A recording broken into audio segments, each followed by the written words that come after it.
The best for today. The principles we have set down are guides to progress. Just as a sculptor will use different tools to achieve desired effects in creating a work of art. In fellowship, the 12 steps are used to bring about results in my own life. I do not overwhelm myself with life's problems. And how much more work needs to be done. I let myself be comforted in knowing that my life is now in the hands of my higher power. A master craftsman who is shaping each part of my life into a unique work of art. By working my program, I can be satisfied, knowing that, in doing the best that we can for today, we are doing all that God asks of us.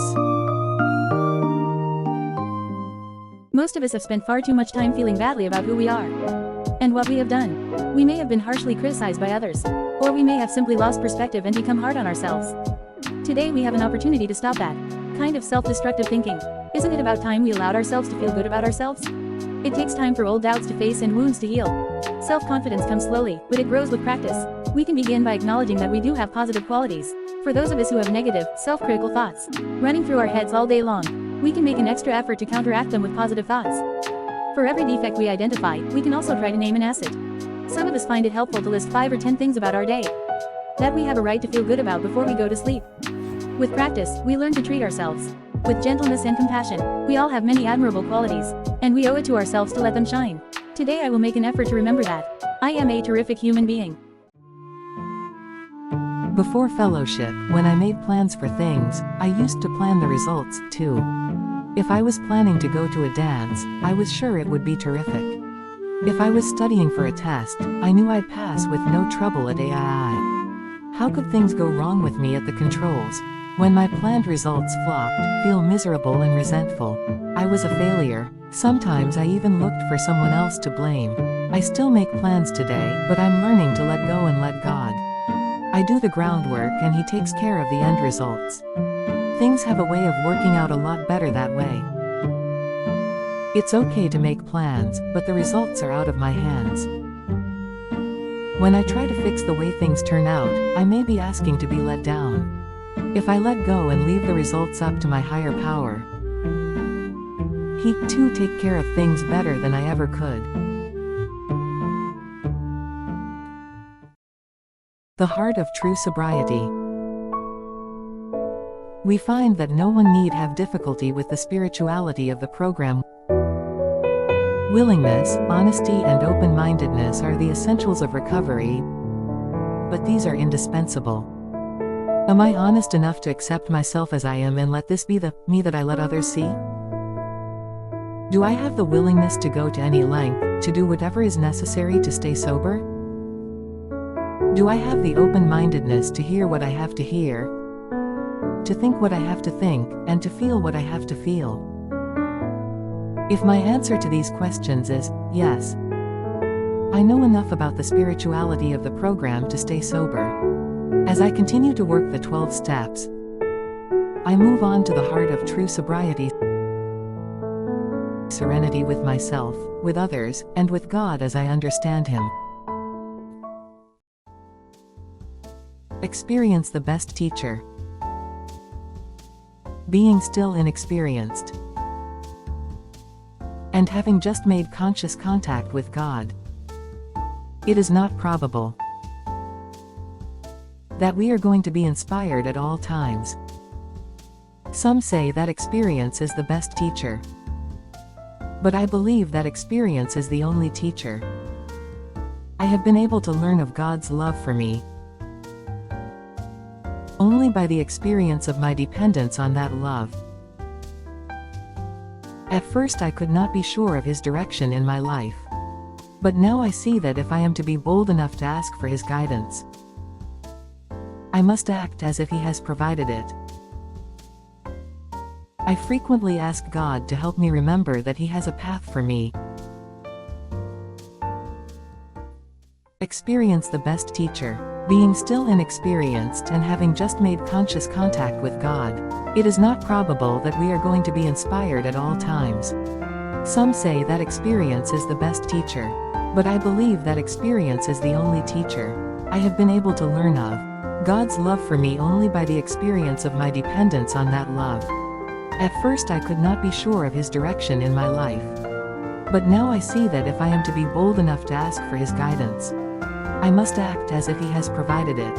I frequently ask God to help me remember that He has a path for me. It takes courage to be independent. It's not easier to follow the crowd, and it's usually more fun. Being Mr. Clean or Miss Goody Two-Shoes isn't a very popular way to be. But following the crowd can get me into things that mess up my life. It takes courage to be myself and not to do what everyone else is doing. Fellowship has helped me to find that kind of courage. I believe in myself, and I'm learning to stick with the winners. I've decided to follow IOW the path of the fellowship before me. They're the ones I want to be like. Following their lead and knowing that I'm in charge of myself has helped me to bridge the gap between what I used to be like and the person I want to be. A natural faith. Deep down in every man, woman and child is the fundamental idea of God. It may be obscured by calamity, by pomp, by worship of other things, but in some form or other it is there. For faith in a power greater than ourselves, and miraculous demonstrations of that power in human lives, are facts as old as man himself. I have seen the workings of the unseen God in fellowship's rooms around the country. Miracles of recovery are everywhere in evidence. I now believe that God is in these rooms and in my heart. Today faith is as natural to me, a former agnostic, as breathing, eating and sleeping. The 12 steps have helped to change my life in many ways. But none is more effective than the acquisition of a higher power. My father spoiled what could have been happy times in our family.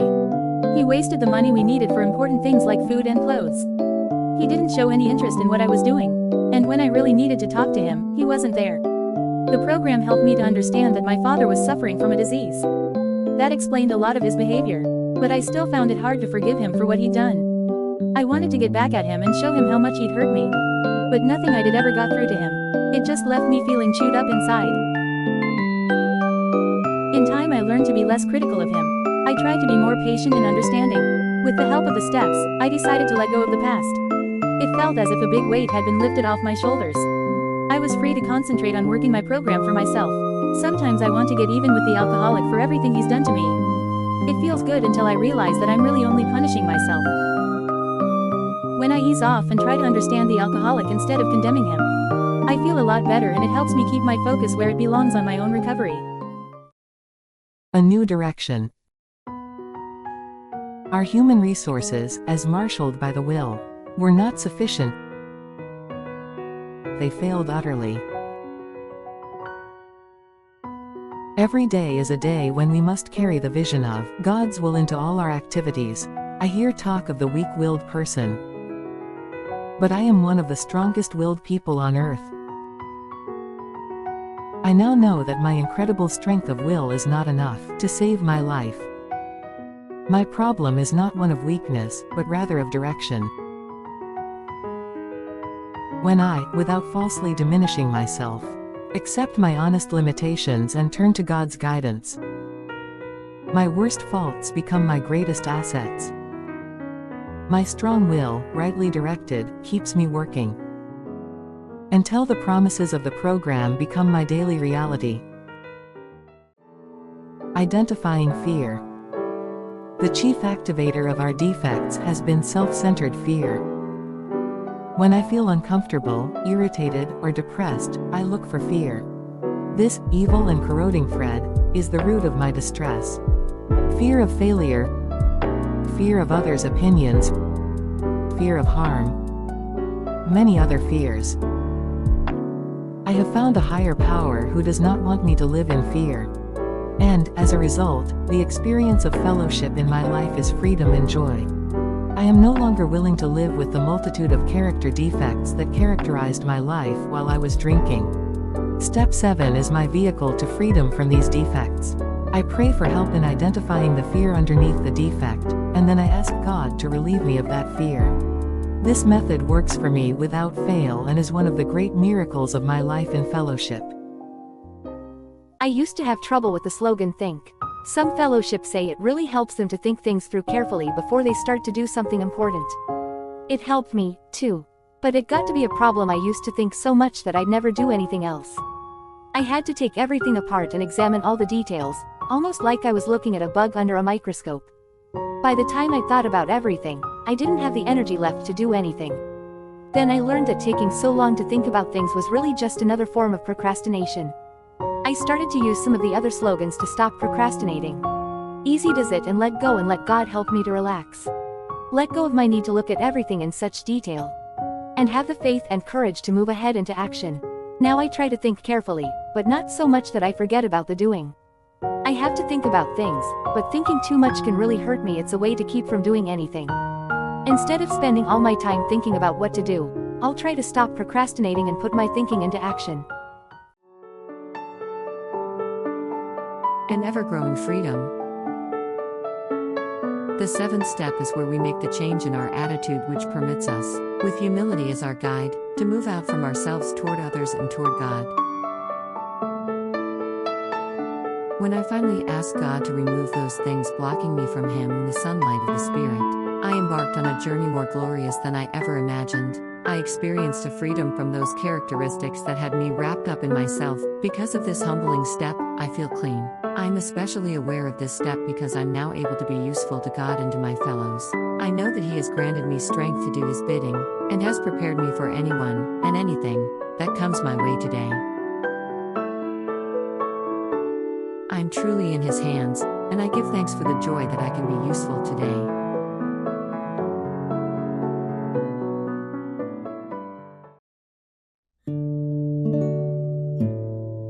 I am an instrument. Humbly asked Him to remove our shortcomings.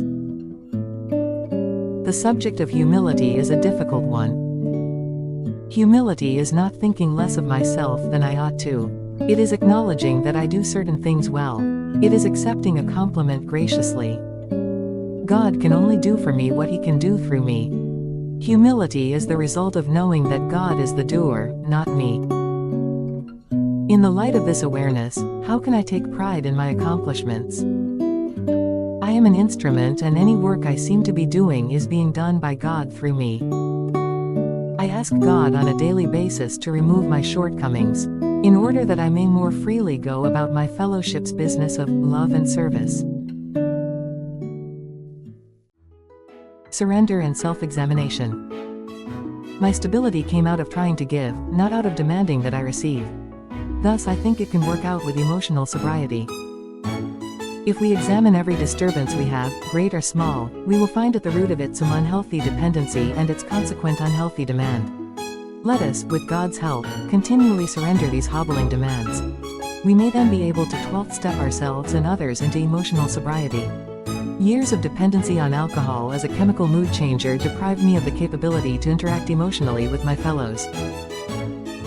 I thought I had to be self-sufficient, self-reliant, and self-motivated in a world of unreliable people. Finally, I lost my self-respect and was left with dependency, lacking any ability to trust myself or to believe in anything. Surrender and self-examination while sharing with newcomers helped me to ask humbly for help. Grateful for what I have. During this process of learning more about humility, the most profound result of all was the change in our attitude toward God. Today my prayers consist mostly of saying thank you to my higher power for my sobriety and for the wonder of God's abundance. But I need to ask also for help and the power to carry out His will for me. I no longer need God each minute to rescue me from the situations I get myself into by not doing His will. Now my gratitude seems to be directly linked to humility. As long as I have the humility to be grateful for what I have, God continues to provide for me.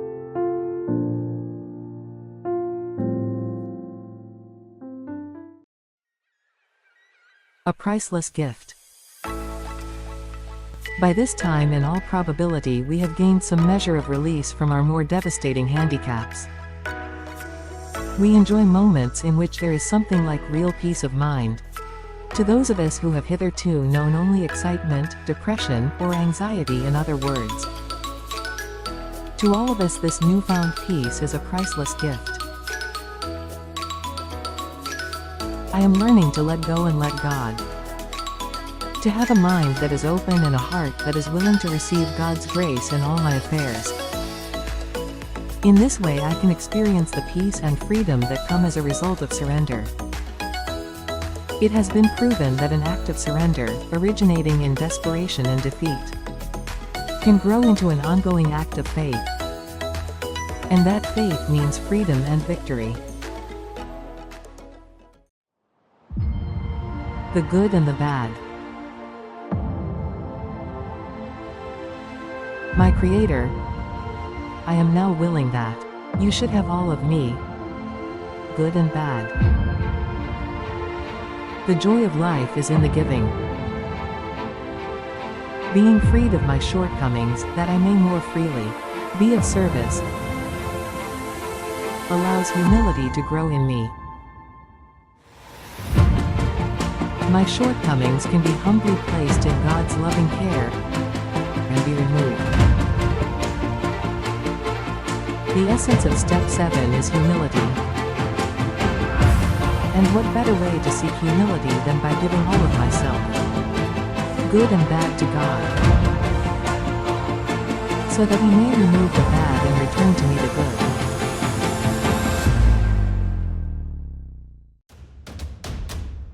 I ask God to decide.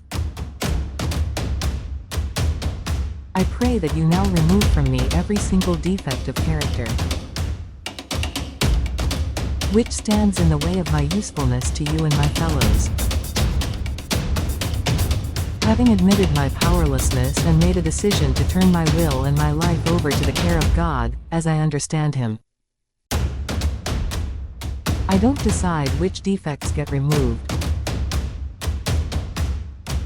or the order in which defects get removed, or the time frame in which they get removed. I ask God to decide which defects stand in the way of my usefulness to Him and to others. And then I humbly ask Him to remove them.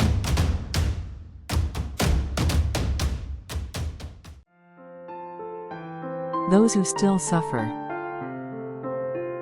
For us, if we neglect those who are still sick, there is unremitting danger to our own lives and sanity.